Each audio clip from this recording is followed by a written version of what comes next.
kita tengok sikit, bila orang tu kena stroke, apa yang terjadi? Tanda-tanda dia. Kan? Kita dalam keadaan sihat macam ni, kenapa stroke tu dinamakan stroke, Ustaz? Pasal tak? Stroke. Apa benda kalau kita tengok definisi stroke dari segi orang putihnya? Dia macam rotan kan? Strike. Bahasa past tense ni jadi stroke. Kan? Stroke. Jadi stroke tu dia berlaku, awak tak buat stroke gitu, lembut gitu tak jadi. Dia kena pak gitu selalu. Dia kena laju gitu. Kalau orang main bola, striker. Striker, ya tenang lalu Ustaz. Okey, jadi dia berlaku dalam keadaan yang pantas. Orang kata tadi molek, lepas tu sekarang ni kena. Tiba-tiba dia terjadi. Sama ada jantung ke ataupun stroke yang dalam otak ni, dia jadi secara tiba-tiba. Dalam keadaan molek, biasanya kita dengar cerita, tengok surat khabar, baru lepas breakfast, bangun tidur nak pergi bilik air, debak jatuh. Dia jatuh, kena tiba-tiba. Sebelum tu malam tu cakap molek je. Macam contohnya lah tok saudara saya ni, baru balik semayang isyak Ustaz. Dia semayang isyak molek-molek ada semayang jemaah masjid depan rumah tu. Balik nak buka pintu tak boleh, tangan jadi lemah. Debak jatuh selalu.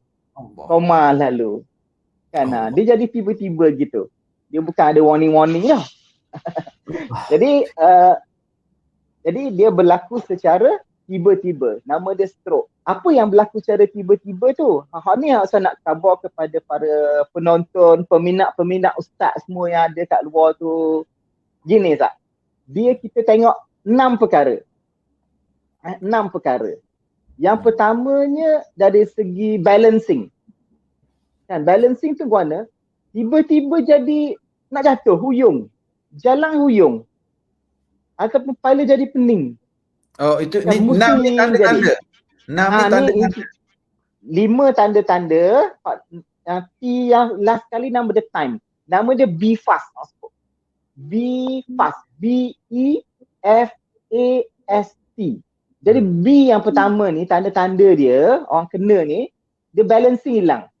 Mungkin balancing hilang. Jadi pening lah, nak jatuh, nak rebah lah. Lepas tu rasa nak mutah lah, sebab pening kepala kepala musing, rasa nak mutah lah. Itu tanda-tanda yang pertama. Yang berlakunya tiba-tiba Ustaz. Dia tak main slow gitu tak. Jadi selalu. Strike selalu. Okay. Yang keduanya, dari segi mata, eye. B-E. Itu eye, mata. Mata tu jadi guana. Mata tu sama ada jadi gelap mata. Kan jadi gelap. Okey, ataupun jadi pino.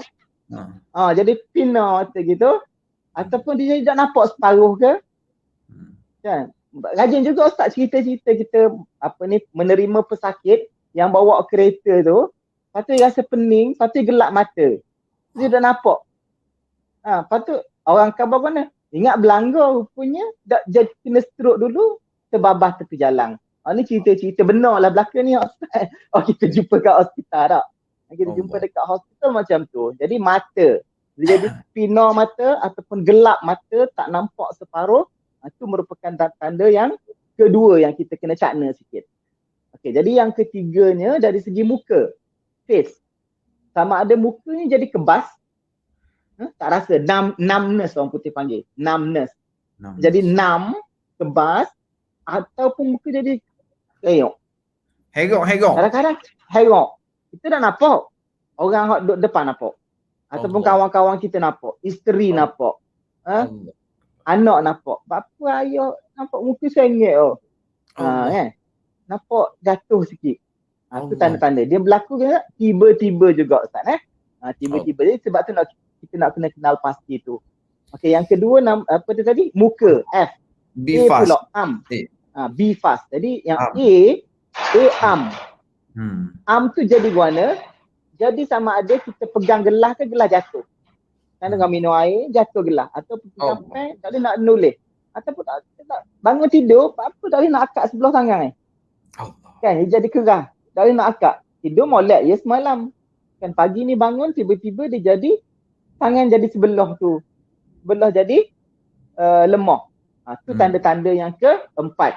Balancing, dari segi mata, eye, tangan, arm, face. Muka, sama ada jadi kebas, ataupun jadi lemah. Okey. Jadi seterusnya yang S pula speech. Speech ni jadi cakap. Sama ada tak boleh cakap ataupun tak faham Ustaz. Lidah dia jadi kita ni orang perasannya takut jadi cakap Taylor panggil tau. cakap Taylor. Jadi Taylor, tak butir orang panggil. Tak butir. Tidak berbutir. Tidak berbutir tu ataupun mungkin dia tak faham Ustaz. Sebab otak kita ni ada dua. Satu, kita nak cakap dua ni, saya kena faham Ustaz cakap. Baru saya boleh cakap tak?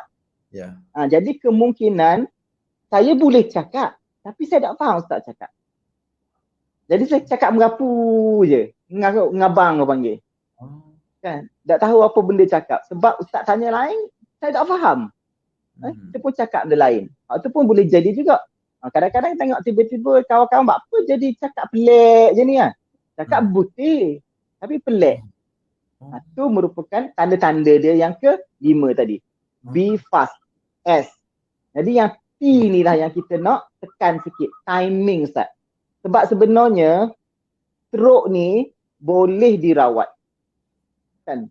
Boleh dirawat. Yang saya cerita macam tok saya ataupun tok saudara saya yang memang kena terus pengsan dan koma tu, itu melibatkan salur darah yang besar. Dia pecah dalam keadaan yang besar. Otak dia rosak dalam jumlah yang banyak. Pada kebanyakan masa, sekitar 80 hingga 85% orang ni kena sikit-sikit je Ustaz. Tetapi dia kena sikit dan berulang. Sikit dan berulang ataupun sikit tu dia kena kawasan yang begitu kritikal di dalam otak kita. Ada beberapa kawasan yang sangat kritikal dalam otak kita tu, walaupun salur darah tu kecil, dia boleh menyebabkan lumpuh secara keseluruhan. Ataupun kena bahagian pangkal otak tu, dia kena sikit tapi dia boleh menyebabkan koma. Tapi yang sikit ni lah sebenarnya, kita 80 hingga 85% tu lah, kita boleh selamatkan seandainya kita boleh detect awal. Kita boleh detect awal 5 tanda-tanda yang saya sebut tadi. Balancing, dari segi matanya, dari segi mukanya, dari segi tangannya dan dari segi speech. Percakapannya. Kalau kita boleh detect dan kita boleh hantar ke hospital dalam jangka masa 4 jam setengah. Saya rasa kat Malaysia ni Ustaz, hospital kita berada di sekitar 4 jam setengah je rumah masing-masing. Melainkan jauh sangat lah dok. Rasa Ulu Pueh ni pun bedang di Sapa hospital Kuala Berang dalam masa sejam. Kat Ulu Tersak kita pun kat Kuala Berang tu boleh lagi sampai dalam masa 4 jam setengah. Mungkin yang susah sikit Sabah, Sarawak, pedalaman ataupun di hutan negara. Tengah-tengah tu nak sapa tu susah. Tapi kebanyakan kita ni yang berada dalam Malaysia secara umumnya boleh sampai ke hospital dalam jangka masa 4 jam setengah. Jadi kalau kita tiba ke hospital, pusat fasiliti yang boleh memberikan rawatan stroke ni dalam jangka masa yang cepat, boleh reverse tak? Boleh baik. Boleh baik. Jadi pada orang yang sebenarnya lumpuh, sebab apa? Kebanyakan orang ni dia takut pada jin tu lah, saya takut lah. Dia ingat ke jin Ahmar tu, jadi dia berubat benda lain dulu. Kan dia kata dia benda lain, bapa cakap ngaruk ni, dah dia cakap ngaruk kan? Speech. Bapa jadi mata tak nampak je, mata tak nampak kan kabur. Jadi dia tak terfikir bahawa benda-benda tu adalah tanda-tanda stroke. Jadi dia fikir benda tu adalah benda lain. Bila benda lain, dari segi timing yang 4 jam setengah tu tidak diambil kisah ataupun tak ambil berat sangat. Dah atau ke hospital dulu. Panggil orang lain dulu kan. Buat cara lain dulu. Kan sebenarnya kalau kita bertindak pantas, bila kita kenali tanda-tanda tu, dia boleh diselamatkan. Jadi orang yang kekal lumpuh, kekal tak boleh cakap, kekal koma tu, kalau menerima rawatan yang awal, tak akan jadi gitulah. Boleh sembuh sepenuhnya insya-Allah. Dia itu yang tanda B fast tadi saya. Okey, baik. Fast diagnose, late action. Dia fast nampak benda tu tapi sebab kabur, mungkin tak tahu apa kan. Dia diagnose salah diri sendiri. Okay, baik, tapi late action. Late action, delayed action. delay. Doktor, saya nak recap balik. Tanda-tanda seseorang itu memang berkait dengan stroke. B fast. Betul. B-E-F-A-S-T. Ini pun ada makna cepat-cepat lah bertindak maksudnya. B fast. Jangan buat lambat-lambat. B adalah berkait dengan B yang benda tadi, balancing.